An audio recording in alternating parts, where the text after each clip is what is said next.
Good afternoon, everybody. Canadians need a break. They need a break from Liberal misery, from the high Liberal taxes and the high cost of living that the Liberals have created for Canadians.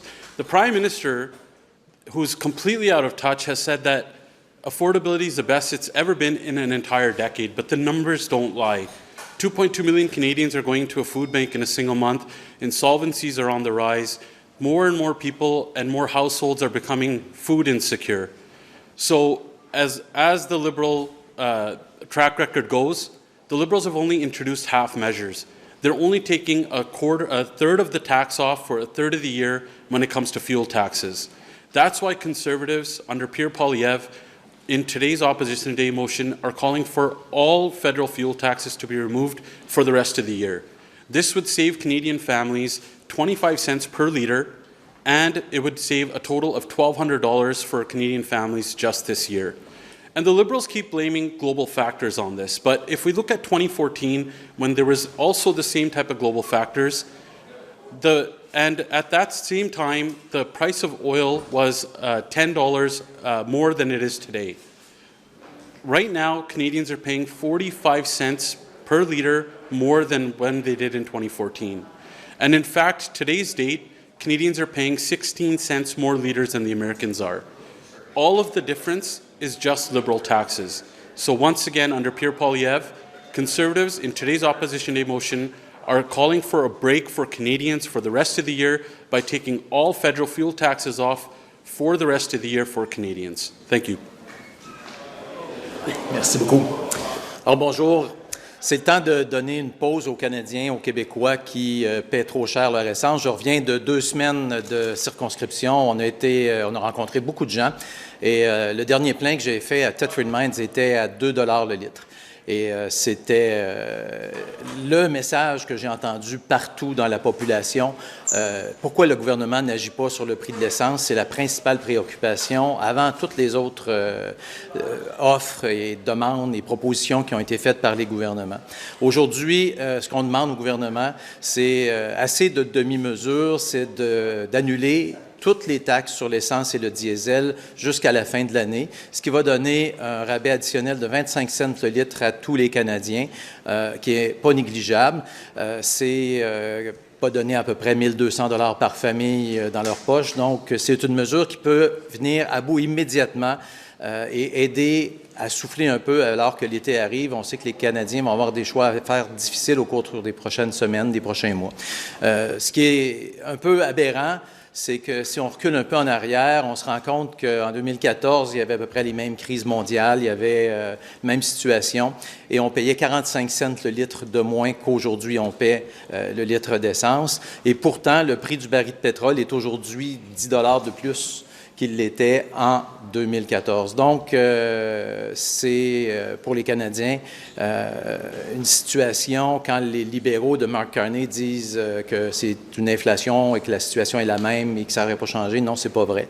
Et il y a une situation qui est particulièrement difficile aujourd'hui et c'est causé directement par les taxes du gouvernement libéral. Je pense qu'on est dans une crise d'abordabilité. M. Carney a déclaré l'autre jour que l'abordabilité n'avait été jamais aussi bonne au cours des 10 dernières années. Je peux vous dire que c'est pas ce que j'entends, puis c'est pas ce que je vois quand je vais à l'épicerie, quand je me promène dans ma circonscription. C'est pas vrai. Les gens n'arrivent pas à la fin du mois. Il y a de plus en plus de gens qui vont dans les banques alimentaires. Les banques alimentaires ont plus assez de nourriture pour satisfaire la demande. Donc, on est dans une crise. Ce qu'on demande au gouvernement aujourd'hui par notre motion, c'est de faire quelque chose sur quelque chose qu'il peut contrôler, c'est-à-dire les taxes sur l'essence, les retirer sur l'essence et le diesel pour la fin de l'année. C'est, je crois, la seule chose à faire. Et si on veut vraiment être à l'écoute des Canadiens comme ils le prétendent, ben, je pense que c'est ce qu'on demande aujourd'hui avec notre motion. Donc, on va demander à tous les partis aujourd'hui d'appuyer notre motion pour retirer toutes les taxes. Merci. You're an Alberta area MP. Do you think Alberta should join the federal government in enacting its gas tax? Say that again? Should Alberta join the federal government in removing its gas, or removing provisions of its gas tax? I mean, the Alberta government did do a good job of doing that. They did a pause on that for a while, but look, that's what we're calling for today. We're asking on the federal level for Mark Carney to get rid of all gas taxes for the rest of the year. What Conservatives have been calling for and will continue to call for is to eliminate the clean fuel standard forever, so Canadian families can save even more. This is just another carbon tax on top of all the other taxes that Canadians have to pay, and it's doing nothing for the environment, and it's only causing more and more pain. The cost of food is up. The cost to drive to work is up. The cost of families driving their kids anywhere is up. It's time for Mark Carney to step up, and let's put Canadians first. Let's put more money back into their pockets. You've been vocal on issues. I'm wondering what you think about the referendum. Does it risk hurting the Alberta economy? Where are you on that? Look, I have never in my life seen talks like this before. The talks of separation are at the highest I've ever seen, but we have to look at why is it always like that? Anytime there's a Liberal government, there's always these talks of separation. They happen because Alberta never gets the respect that it deserves. Mark Carney is a clear example and the head of this, of where all the anger is. It's because he was the person that advised Justin Trudeau at first to block our resources and keep it in the ground so that Alberta couldn't prosper. He's continuing to do more of that. It's inflaming a lot of anger and this sentiment of separation. It's time for Mark Carney and his Liberal government to just get out of the way. If we want to bring back fairness, let's get our resources built, remove all the anti-development laws that the Liberals have passed, all the same anti-development laws that Mark Carney not only supported, but was a big champion of. He was in more favor of building pipelines outside of Canada than in Canada. And it's hard to believe that he's changed that, what his thoughts were before on that. It's time for him to get out of the way so we can let Alberta and the rest of Canada prosper. You've been vocal on the issue of multiple things, including separatism in the region of Punjab. Just this morning, it was revealed that India's top diplomat in Canada made the assertion that the RCMP and CSIS are compromised by Sikh separatists. What do you make of that? First, I have to ask you, when have I said anything about separatism in Punjab? We've discussed the issues of Punjab before in terms of... I've never discussed any of those, but to your other question, I have never. Separatism, I'm not saying separatism, I'm saying you've discussed the issues in Punjab regarding the Sikh community that includes sectarianism, Thank you for social clarifying challenges that, and government challenges. That wasn't what you asked at first. Listen, Conservatives stand with our intelligence agencies. We stand with what they have said. They have said that India is one of those state actors when it comes to foreign interference. We do not agree with what the High Commissioner of India has said, what the diplomat has said. I have stated where we stand as Conservatives. I think it's upon you guys to ask Mark Carney where he stands. Why is he quiet? Why has he been quiet when it comes to issues of foreign interference? Foreign interference has skyrocketed in this country under the Liberals, and I think it's about time that you guys start asking him why. Where does he stand when it comes to this issue? I've made myself clear, and so have the Conservatives. What do you feel is Berthold, une question par rapport, pour revenir sur la question de l'Alberta. À vos yeux, est-ce que la loi sur la clarté s'applique dans le cas de la question référendaire albertaine? C'est une question à poser aux libéraux. Vous savez, le problème qu'on a actuellement, il y a une seule chose qui est claire, c'est qu'à chaque fois qu'il y a des libéraux au pouvoir pendant un certain temps, les questions identitaires et de référendum surgissent. On l'a vécu plusieurs fois au Québec.